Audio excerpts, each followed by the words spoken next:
تو پھر وہ کبھی ختم نہیں ہوتی. سبحان یہ اللہ. ضرور ہے کہ وہ ایک مرحلے سے دوسرے مرحلے میں اور دوسرے مرحلے سے تیسرے مرحلے میں آگے پیچھے جاتی آتی رہتی ہے, صحیح. لیکن وہ اختتام پذیر نہیں ہوتی. یعنی موت, حتیٰ کہ موت بھی زندگی کا اختتام نہیں ہے, بلکہ زندگی ایک اگلے مرحلے میں وہاں سے داخل ہو جاتی ہے. آپ نے تو سنا ہے مفتی صاحب, الموت جسر یصل الحبیب الی الحبیب, کہ موت ایک پل ہے جو ایک دوست کو دوسرے دوست سے ملا دیتی ہے.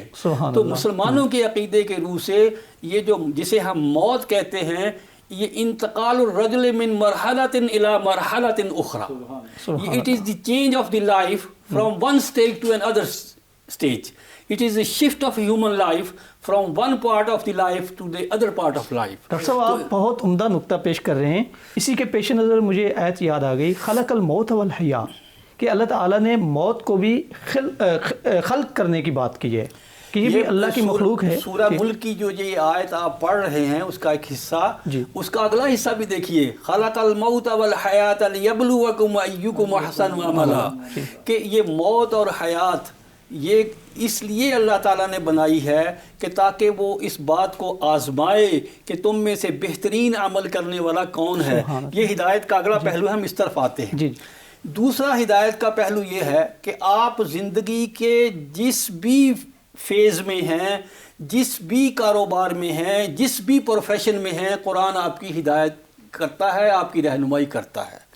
آپ فرض کیا معیشت دان ہیں, آپ سیاست دان ہیں, آپ معمار اخلاق ہیں, آپ کاروباری زندگی گزار رہے ہیں, آپ ٹیچر ہیں, آپ بچے ہیں, آپ بڑے ہیں, آپ سوشل ورک کرنے والے ہیں, کسی بھی فیلڈ میں آپ فوجی ہیں, آپ کوئی تجارتی لین دین کرتے ہیں, کچھ بھی کرتے ہیں آپ زندگی میں, آپ کی دکان ہے, آپ کا بہت بڑا کاروبار ہے, ہر چیز میں قرآن آپ کی ہدایت کرتا ہے, آپ کی رہنمائی کرتا ہے. یہ ایک دوسرا پہلو ہے. صحیح. تیسرا پہلو اس کا یہ ہے کہ قرآن ایسا ایک منبع اور مصدر ہے جس نے علوم و فنون کو فروغ دینے کا کے لیے اہم کردار ادا کیا ہے.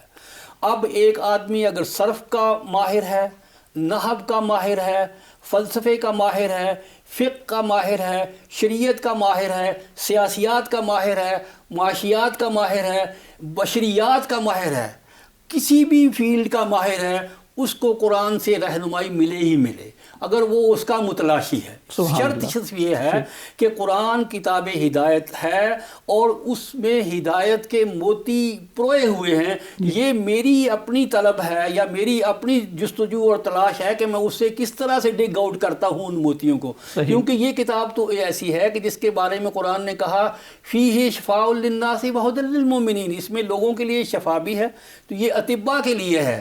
ہدی للمؤمنین یہ تمام مسلمانوں کے لیے ہے.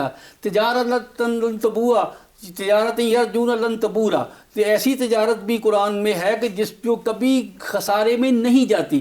تو میں کہنا یہ چاہ رہا ہوں کہ آپ زندگی کے جس پیشے میں بھی ہیں قرآن آپ کے لیے ہدایت کا سامان فراہم کرتا ہے. ایک اور ہدایت کا پہلو ہے, اور وہ ہدایت کا پہلو یہ ہے کہ مسلمانوں نے قرآن حکیم کو حرز جاں بنانا ہے.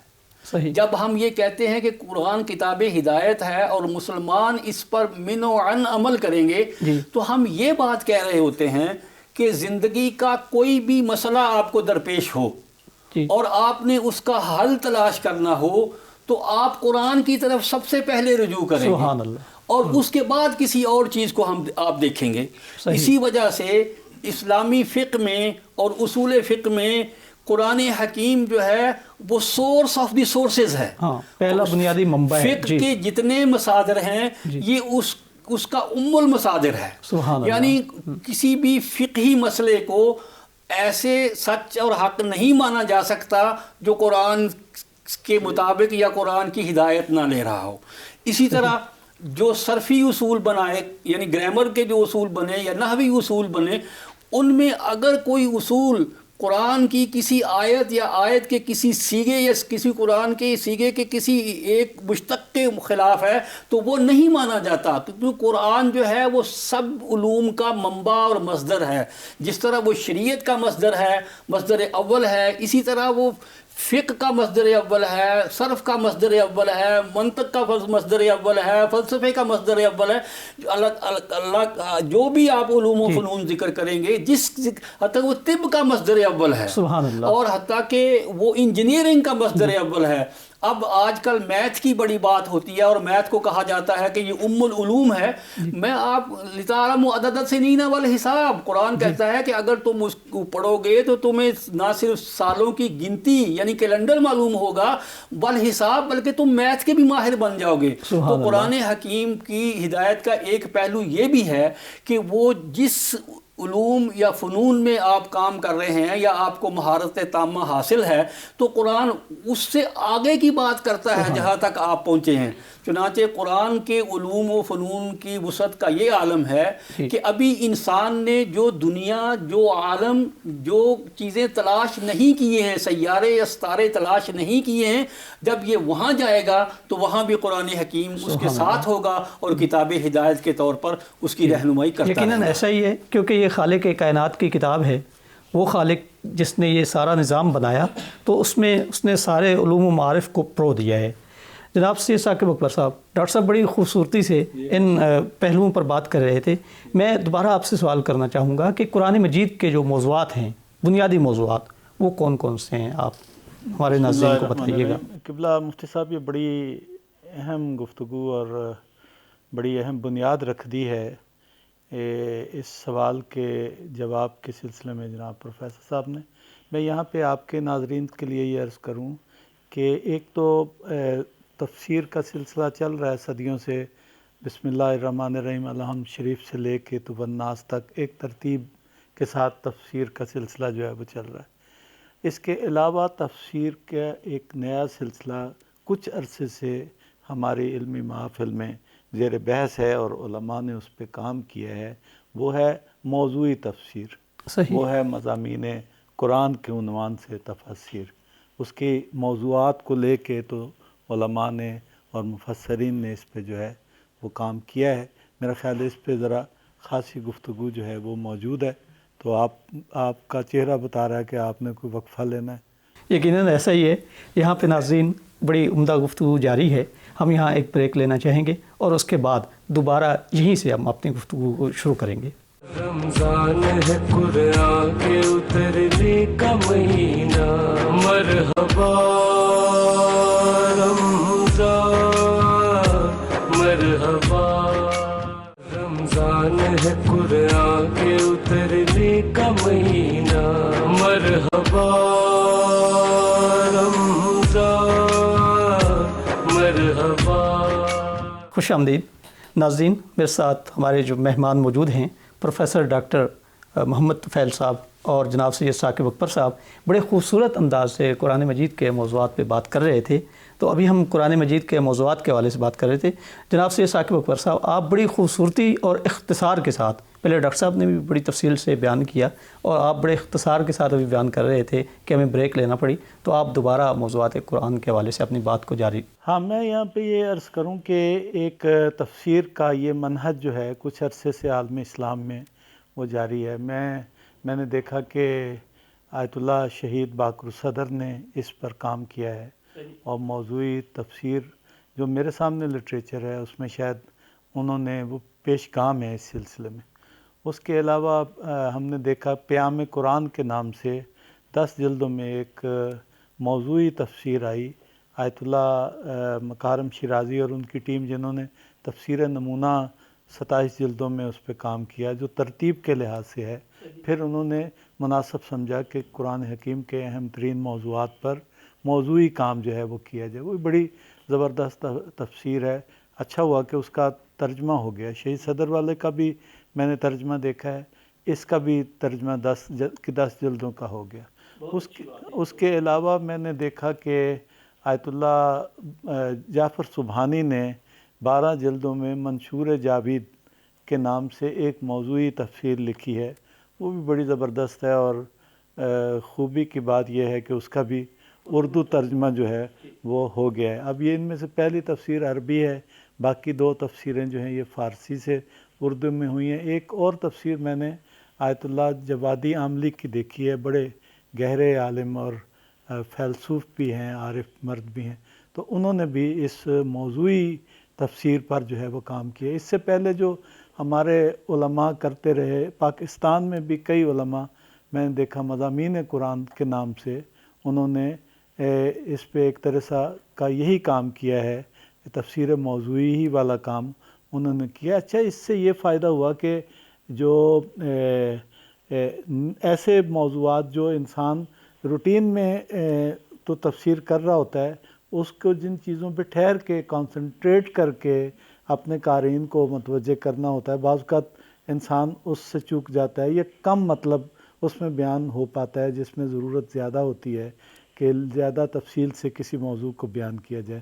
تو موضوعی تفسیر یا مضامین قرآن کے نام سے جو کام ہو رہا ہے اس کا نتیجہ یہ نکلا ہے کہ زیادہ کنسنٹریٹ کر کے اور تمام پہلوؤں سے وہ اس سے بعض پہلے بھی علماء یہ کہتے رہے ہیں کہ آیات ایک دوسرے کی تفسیر کرتی ہیں. صحیح. تو یعنی سب سے پہلا منہج اور خوبصورت کام کسی آیت کی تفسیر کے حوالے سے علماء نے تقریباً اس پہ اتفاق کیا ہے کہ آیت دوسری آیت کی تفسیر کرتی ہے. تو عموماً ایک آیت پہ جب بات کرتے ہیں تو ضمناً ہمارے قدماء نے بھی یہ کام کیا ہے اور متاخرین مفسرین نے بھی یہ کام کیا ہے کہ ان کو انہوں نے اکٹھا کر دیا اور اشارہ کیا کہ یہ بات پہلے فلاں جگہ آ چکی ہے، بعد میں یہ اس طرح سے آئی ہے، روح مقاطعات پر بات ہو رہی ہے، یا کہیں کسی جگہ شیطان اور اس کی ماہیت کو بیان کیا گیا، کسی جگہ انسان اور اس کے مقام اور منزلت کو بیان کیا گیا ہے، کسی جگہ پہ قیامت کے حوالے سے بعض ابحاث بڑی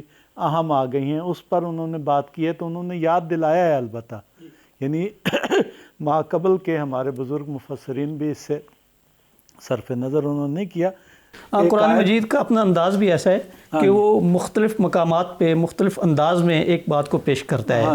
مثلا یہ جیسے کہ آپ خود بتا رہے ہیں حضرت آدم علیہ السلام کا واقعہ ہے، ان کی خلقت ہے، مختلف انداز میں مختلف جگہوں پر اسے بیان کیا قرآن مجید میں. آدم کی آیات آئی ہیں تو ضمناً انہوں نے آگے پیچھے کی باقی آیات تو جب تک ان سب کو جوڑ کے نہ دیکھا جائے تو مطلب پوری طرح سمجھ میں نہیں آتا. قرآن ہی ایک باقی آیات کے ذریعے سے اس مطلب کی تکمیل کر رہا ہوتا ہے. تو یعنی ایک قدماء نے اس پہ کام کیا، لیکن الگ سے تفاسیر اس پر آنا یہ اس دور کی بات ہے، جدید دور میں ہوا. تقریباً میرا خیال ہے 50 سال پہلے سے ہم دیکھتے ہیں کہ اس کے علاوہ ایک اور کام کیا مفسرین نے کیا، بعض مترجمین نے کیا، انڈیکس تیار کیا موضوعات کا. اچھا، وہ بڑا مددگار ہوا. صحیح، کہ قرآن مجید میں کون کون سے موضوعات جنہوں نے خود پہلے تو فہرست مرتب کی ہے نا لوگوں نے، یعنی تفسیر کی فہرستیں آپ کو ہر جگہ مل جائیں گی، جو اردو میں بھی چھپی ہیں اس میں بھی مل جائیں گی، جو مطالب اس فہرست اس تفسیر میں آئے ہیں وہ بھی بڑی مددگار ہے. لیکن بعض نے یہ کیا کہ موضوعات کو بھی بیان کیا کہ ہم نے اپنے اس ترجمے میں یا اس تفسیر میں یا اس حاشیے میں جو موضوعات ہیں وہ فلاں فلاں آیت کے تحت یہ موضوع دیکھیں. وہ بھی مضامین قرآن یا موضوعی تفسیر لکھنے میں بہت یہ کام بھی جو ہے وہ مددگار ہوا ہے. تو میرا خیال ہے کہ ایک تو یہ میں تھوڑا سا میں نے پس منظر بیان کر دیا کہ موضوعی بات کرنا بہت اہم ہے. علماء اس کی طرف متوجہ ہیں، ماضی میں بھی رہیں، لیکن اب اس دور میں اس پہ خاصی پیش رفت ہوئی ہے. بلکہ جو موجم چھپی ہے، یعنی جب سے جرمنیوں نے اس پہ یعنی ابتدا کی ہے، اس نے بھی بڑی مدد کی ہے. موجم مفارس نے، الموجم المفارس لالفاظ القرآن، اس نے بڑی مدد کی ہے کہ آپ ایک موضوع پر آیات کو جو ہے وہ تلاش کر سکیں. صحیح. اب جو میں آپ سے کہنا چاہتا ہوں وہ یہ ہے کہ قرآن حکیم کا جو اصل جو یعنی آپ کہیں کہ 2 بنیادی ترین موضوع کیا ہے. میرا خیال ہے کہ اگر مجھے کہیں کہ بنیادی ترین موضوع تو میرا خیال ہے کہ وہ ایمان بالغیب ہے. اچھا، یعنی جو بنیادی موضوع ہے قرآن مجید کا وہ ایمان بالغیب ہے. مسئلہ یہ ہے کہ انسان اس مادی زندگی میں اس کو ماورائے مادہ کی طرف، اس کو عالم باطن کی طرف، اس کو اس طرف کہ اس کائنات کا کوئی مالک ہے، کوئی اس کا خدا ہے، کوئی اس کو پیدا کرنے والا ہے، مجھے بھی کسی نے پیدا کیا ہے، کسی کے ارادے، کسی کے شعور، کسی کے علم اور کسی کی قدرت سے یہ دنیا مارز وجود میں آئی ہے، انسان کو اس طرح متوجہ کرنا انبیاء کا بنیادی ترین مقصد جی۔ اور قرآن حکیم کا بنیادی ترین موضوع جو ہے وہ یہ ہے کہ بندے کو خدا کی معرفت اور کائنات کے باطن کی معرفت جو ہے نا اس کی دعوت دی جائے۔ سبحان یہ جو اللہ۔ یؤمنون بالغیب آیا ہے، جی۔ میں اس کا مطلب یہی سمجھتا ہوں کہ وہ عالم جو یعنی حواس خمسہ سے غیب ہے، اچھا، یعنی ہمارے مادی کائنات سے غیب ہے، جی۔ ہماری ان آنکھوں سے جو نظر نہیں آتا، جی۔ یہ یہاں پہ ان لوگوں کی غلط فہمی کا ازالہ ہونا چاہیے جو سائنسی معلوم اصولوں کے ذریعے سے خدا کو پہچاننے کی کوشش کرتے ہیں، پھر کہتے ہیں کہ اس سے چونکہ نہیں پہچانا جاتا اس لیے ہم اس کا انکار کرتے ہیں۔ ہاں، یعنی جو ذرائع علم کو انہی محسوسات تک محدود کرتے ہیں، جبکہ قرآن تو پہلے یہ دعویٰ کرتا ہے، نبی کا معنی یہ ہے کہ وہ اس جہان کی خبر دیتا ہے، سبحان اللہ، یعنی مادی کائنات سے ماورا کی۔ نبی ایک طرح سے ایک ایسی ہستی کا نام ہے جو یہ دعویٰ کرتا ہے کہ میرا عالم غیب سے، عالم ماورائے مادہ سے ارتباط ہے۔ صحیح، تو نبی ہوتا ہی وہ ہے جس کا عالم غیب سے اور عالم ماورائے مادہ سے ارتباط ہو، اس جہان کی خبر لاتا ہے اس بے خبر انسان کے لیے سبحان جس اللہ، کا ڈائریکٹ رابطہ اس عالم غیب سے نہیں ہوتا۔ ہے، سبحان لہذا اللہ۔ بنیادی ترین موضوع سے، بلکہ جو ہمارے لوگ اسٹیج پر ہیں، خطباء ہیں، جمعہ کا خطاب کرتے ہیں، ان کو بھی کسی کو اس سے غافل نہیں ہونا چاہیے کہ انبیاء کا بنیادی ترین مقصد بندے کو خدا سے ملانا ہے۔ سبحان اللہ، دوسرا موضوع ہے کہ چونکہ اس دنیا میں رہنا ہے، اسی بندے کو جس کو آپ نے خدا سے آشنا کیا ہے، اس سے شناسا کیا ہے، اس کی معرفت کی طرف متوجہ کیا ہے، اس بندے کو چونکہ ان بندوں میں رہنا ہے تو پھر اس کا دوسرا اہم ترین موضوع پھر بن جاتا ہے کہ ان بندوں کے ساتھ آپ نے کیسے رہنا ہے، سبحان اللہ، اور مختلف موضوعات پر آپ کس طرح سے ان بندوں سے، یہاں پہ پھر اخلاق کا موضوع آ جائے گا۔ پہلا موضوع بنیادی ترین موضوع عقائد کا ہے، باقی سارے عقائد اس سے نشأت لیتے ہیں، اس سے پھوٹتے ہیں، اس سے سرچشمہ دیتے ہیں، چاہے رسالت کا موضوع ہو، چاہے حیات بعد از ممات کا موضوع ہو، چاہے جہنت و جہنم کا موضوع ہو، انسان کی مسئولیت کا موضوع ہو، اور پھر دوسرا موضوع جو ہے پھر اس کے بعد یہ اخلاقیات کا اور انسانوں سے سلوک کا جو موضوع ہے، جس کو مختلف ہمارے پروفیسر صاحب نے مختلف علوم اور اس کی انسانی جو ضروریات ہے اس کی سوسائٹی میں اس کی بات کرتا ہے۔ قرآن اس سلسلے میں انسان کو اس کا شعور اور عقل کو استعمال کرنے کی دعوت دیتا ہے۔ قرآن کا دعویٰ یہ ہے کہ انہی مادی آنکھوں سے جب تم کائنات کو غور کرو گے اور دیکھو گے تو تمہیں ماورائے مادہ کی حقیقت اس میں سے جھلکتی ہوئی جو ہے وہ نظر آ جائے گی۔ سبحان اللہ، تو یعنی ادھر سے ہی ادھر، یہ بھی عام لوگوں کے لیے ہے، ورنہ جن لوگوں کو اللہ تعالیٰ نے تزکیہ نفس عطا کیا ہے ان کے سینوں سے حقائق کے چشمے جو ہے وہ پھوٹتے ہیں، یعنی وہ خدا کے ذریعے سے کائنات کو دیکھتے ہیں۔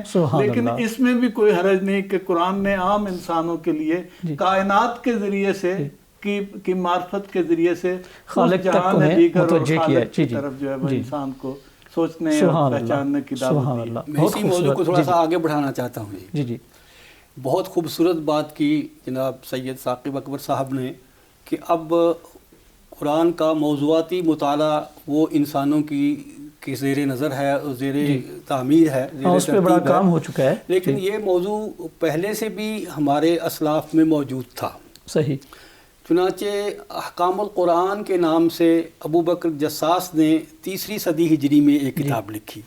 اس کے بعد یہ سلسلہ ایک تسلسل کے ساتھ جاری ہے، اس حد تک تسلسل کے ساتھ جاری ہے کہ اس نام کی بے شمار کتابیں آیات احکام کے نام عربی ادب میں موجود ہیں، حتیٰ کہ یہاں پاکستان میں بھی آیات الاحکام کے نام سے یہ جو ہمارا ایک بہت مشہور جوتے بنانے کا ایک سلسلہ ہے، اس کے مالک نے جس کا نام محمد سعید تھا، اس نے ایک اردو میں ایک کتاب ترتیب دی جو آیات الاحکام یا احکام آیات سے متعلق ہے۔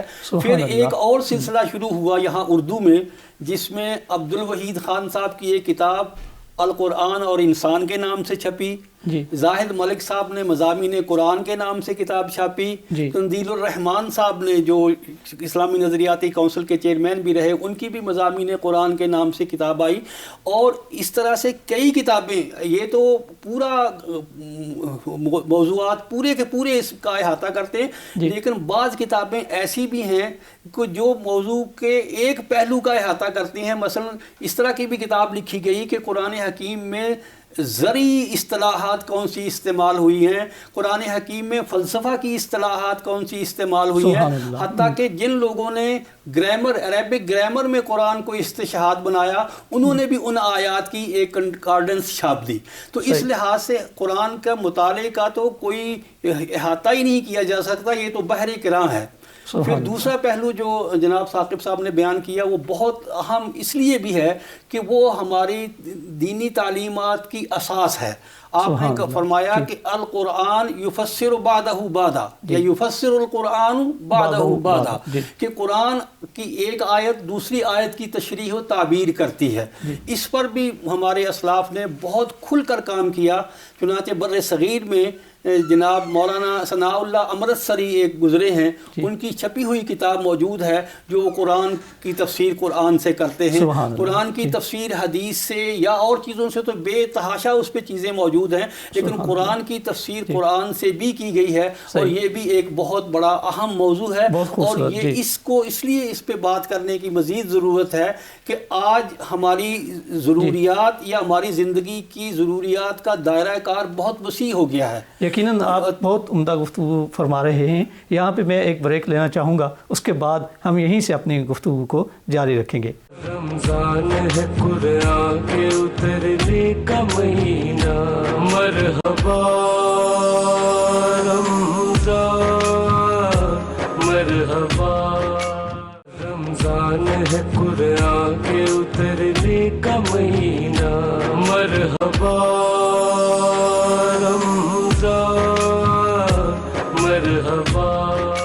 ناظرین خوش آمدید۔ ہمارے ساتھ پروگرام میں پروفیسر ڈاکٹر محمد طفیل جو بین الاقوامی اسلامی یونیورسٹی کے استاد ہیں وہ موجود ہیں، اور دوسرے ہمارے ساتھ مہمان جناب سید ثاقب اکبر ہیں جو البصیرہ کے سربراہ ہیں، چیئرمین ہیں علمی و تحقیقی ادارے البصیرہ کے۔ ہماری خوش قسمتی ہے کہ یہ دو صاحبان علم ہم ان سے استفادہ کر رہے ہیں۔ ڈاکٹر صاحب بریک سے پہلے بات کر رہے تھے کہ موضوعات قرآن پہ علماء نے بہت زیادہ کام کیا ہے، باقاعدہ کتابیں لکھی گئی ہیں کہ قرآن مجید میں کون کون سے موضوعات ہیں، فقہی حوالے سے جو قرآن میں فقہی موضوعات ہیں ان پہ کتابیں لکھی گئی ہیں، قرآن مجید میں جو دیگر علوم کی اصطلاحات موجود ہیں ان پہ بات کر رہے تھے ڈاکٹر صاحب کہ اس حوالے سے بھی کتابیں لکھی گئیں۔ جی ڈاکٹر صاحب آپ اپنی گفتگو کو جاری رکھیے۔ بہت شکریہ مفتی صاحب۔ میں اپنی گفتگو کو جاری رکھتے ہوئے یہ بات کہنا چاہ رہا ہوں کہ قرآن حکیم کا بنیادی موضوع انسان ہے، اور جیسا کہ میرے ساتھی ثاقب اکبر صاحب نے فرمایا کہ قرآن کا بنیادی موضوع غیب ہے یا غیب پر ایمان لانا ہے۔ اس میں قرآن نے ہماری ایک اور طرح سے رہنمائی کی ہے، اور وہ قرآن نے اللہ تعالیٰ کا جو تعارف ہمارے ساتھ کیا ہے اس میں اللہ نے فرمایا ہے کہ ہوا عالم الغیب والشہادہ، سبحان اللہ، کہ اللہ تعالیٰ کی ذات غیب کو بھی جانتی ہے اور جو موجود ہے ہمارے سامنے اس کو بھی جانتی ہے، اور اس کو انہوں نے بڑی خوبصورتی کے ساتھ ملایا ہے کہ یہ دنیا جس میں ہم بستے ہیں یہ ہمارے سامنے عیاں ہے، جی، اور جو دنیا جس میں ہم نے جانا ہے، جہاں ہمارا محاسبہ ہونا ہے، یہاں ہم نے اپنی نیکی بدی کا حساب دینا ہے، وہ غیب کا علم ہے۔ اس کو بعض مفسرین نے ایک اور طرح سے بھی انٹرپریٹ کیا ہے، اور وہ یہ ہے کہ وہ کہتے ہیں جو غیب ہے وہ روحانیت ہے اور جو شہادہ ہے وہ مادیت ہے۔ صحیح۔ تو انسان چونکہ جسم اور روح کے مجموعے کا نام ہے، اس لیے قرآن حکیم روح کے لیے بھی ہدایت ہے اور مادے کے لیے بھی ہدایت ہے، دونوں پہلوؤں سے قرآن مجید کی ہدایت ہے۔ تیسری اس میں بات یہ کہنے کی ہے کہ بعض مفسرین کی یہ بھی رائے رہی ہے کہ یہ جو شہادہ ہے یہ دار العمل ہے، اچھا، اور جو الغیب ہے یہ دار الجزا ہے۔ تو ہم جو عمل یہاں کرتے ہیں وہ ہم اپنا بھی دوسروں کو دکھاتے ہیں اور دوسرے بھی ہمارا عمل دیکھ رہے ہوتے ہیں، لیکن جزا کا صرف اللہ ہی کو پتہ ہے سبحان اللہ کہ وہ جزا کیا ملنی ہے. جی. اور روزے کے بارے میں بھی اللہ تعالیٰ کے نبی علیہ الصلوۃ والسلام نے ایک حدیث قدسی ذکر کی ہے کہ الصوم لی وانا اجزی بہی یا وانا اجزا بہی. تو اس لیے قرآن حکیم میں جو ہدایت کا پہلو ہے وہ عالم الغیب و شہادہ سے بھی اس لیے اس طرح بنتا ہے کہ یہاں جو ہم ظاہری اور مادی زندگی گزار رہے ہیں اس میں بھی ہمارا ایک ہی مصدر اور منبع ہے، وہ قرآن حکیم ہے. اور اگر ہم اس زندگی کو قرآن حکیم کی تعلیمات کے مطابق گزار لیں گے تو ہماری جو غیب کی زندگی ہے، جو دارالآخرہ کی زندگی ہے، وہ بھی بہتر ہو جائے گی. کیونکہ قرآن کہتا ہے فَمَن يَعْمَلْ مِنَ الصَّالِحَاتِ مِن ذَكَرٍ أَوْ أُنثَىٰ وَهُوَ مُؤْمِنٌ فَأُولَٰئِكَ يَدْخُلُونَ الْجَنَّةَ وَيُرْزَقُونَ بِغَيْرِ حساب. کہ جو لوگ اس دنیا میں رہ کر قرآن کی ہدایت پر عمل کریں گے انہیں یہاں بھی بہت نعمتیں ملیں گی اور آئندہ بھی وہ جنت میں جائیں گے اور بغیر کسی حساب و کتاب کے وہ ان کو وہاں نعمتیں اللہ تعالیٰ کی ملیں گی. تو اس لیے ہدایت کا جو یہ پہلو ہے کہ ہم غیب پر بھی ایمان لائیں، یعنی روحانیت کی بالیدگی بھی حاصل کریں، آخرت میں احتساب کا بھی یقین رکھیں، اور اس دنیا میں جہاں ہم دارالعمل سے گزر رہے ہیں یہاں بھی ہم قرآن کو اپنی پہلی ترجیح بنائیں اور اس کے احکام پر دل و جان سے عمل پیرا ہوں، اور اس عمل کے نتیجے میں جو ہم آئندہ زندگی میں جائیں گے جو لامتناہی ہے، جس کا کوئی اینڈ اور کوئی انتہا نہیں ہے، وہاں ہم کامیاب ہوں گے اور وہاں جنت ہمارا ٹھکانہ بنے گی. سبحان اللہ، بہت عمدہ. اچھا سید ثاقب اکبر صاحب، یہاں میں آپ سے یہ سوال کرنا چاہوں گا کہ قرآن مجید، اس پہ بات ہو گئی، کتاب ہدایت ہے، کیا قرآن مجید سے ہم ہدایت کس طرح حاصل کر سکتے ہیں؟ کیا اس کی تلاوت کرنا، اس سے ہمیں ہدایت حاصل ہوگی؟ آپ کیا کہتے ہیں؟ مثلا قرآن مجید میں ہے کہ اسے خوب ٹھہر ٹھہر کے پڑھیں، اس میں غور و فکر کریں. قرآن مجید کی آیات پر یہ لوگ تدبر کیوں نہیں کرتے؟ قرآن مجید نے خود تعقل کی دعوت دی ہے، اپنی آیات میں غور و فکر کرنے کی دعوت دی ہے. آپ ہمارے ناظرین کے لیے بیان کیجئے گا کہ قرآن مجید سے ہم ہدایت کیسے حاصل کر سکتے ہیں؟ مفتی صاحب بڑا اہم موضوع ہے. پہلے تو میرا خیال ہے کہ ہمیں جب ہم قرآن حکیم کی طرف راغب ہوتے ہیں یا اس کی طرف رجوع کرتے ہیں، یہ ہمیں جاننا چاہیے کہ یہ آسمان سے، عالم غیب سے، اللہ تعالیٰ کی منشا سے، اس کی قدرت سے اس مادی کائنات میں اس طرح سے آئی ہے کہ حضرت کے سینے پہ، آپ کے قلب پر اتری ہے. لہذا اس کا مطلب ہے جب ہم اس سے رابطہ کرتے ہیں تو یہ آسمان سے لٹکائی گئی رسی ہے. سبحان اللہ. جی ہمیں یہ سمجھنا چاہیے کہ ہم نے اس سے وابستہ ہو جانا ہے. یعنی یہ بہت مختلف چیز ہے، دنیا کی ہر کسی چیز جو بھی آپ کسی کا تصور کر سکیں یہ اس لحاظ سے مختلف ہے. اچھا دو اور بھی کتابیں تو آئی ہیں، ہم اس پہ ایمان لانا ایک مومن کے لیے ضروری ہے، لیکن یہ اس معنی میں خصوصیت رکھتی ہے کہ یہ اپنے الفاظ اور اوریجنل ٹیکسٹ اور اپنے متن کے ساتھ محفوظ ہے. یعنی یہ وہی رسی ہے جو اوپر سے انسانی ہدایت کے لیے، یہ بندے کو اوپر بلند کرنے کے لیے، عروج پر لے جانے کے لیے جو ہے وہ نیچے بندوں کے لیے لٹکائی گئی ہے. یہ حبل اللہ ہے. تو جب ہم یہ ارادہ کر کے کہ یہ حبل اللہ ہے، اس سے وابستہ ہونے سے ہم جہان ماورائے مادہ سے، اپنے پروردگار سے ہم جڑ جاتے ہیں، تو پھر انسان کچھ اور طرح سے، جو آدمی اس سلسلے میں کمزور ہوتا ہے نا، یعنی ذرا اس پہلو سے غافل ہو جاتا ہے، وہ قرآن حکیم سے وہ فیض نہیں حاصل کر سکتا جو قرآن کا اصل مقصد ہے. یعنی اس کے مقصد کے لیے تک پہنچنے کے لیے ضروری ہے کہ قرآن حکیم کی یہ جو ماہیت ہے اس کو بھی انسان جو ہے وہ پیش نظر رکھے. دوسری بات یہ ہے کہ یہ جو قرآن حکیم نے جہاں ایمان کے کس چیز پہ ہم ایمان لائیں، اللہ پہ ایمان لائیں، اس کی توحید پہ ایمان لائیں، انبیاء اور رسول پہ ایمان لائیں اور آخرت پہ ایمان لائیں، وہاں ملائکہ پر ایمان کا بڑا یعنی ایک بڑی گہری بات ہے.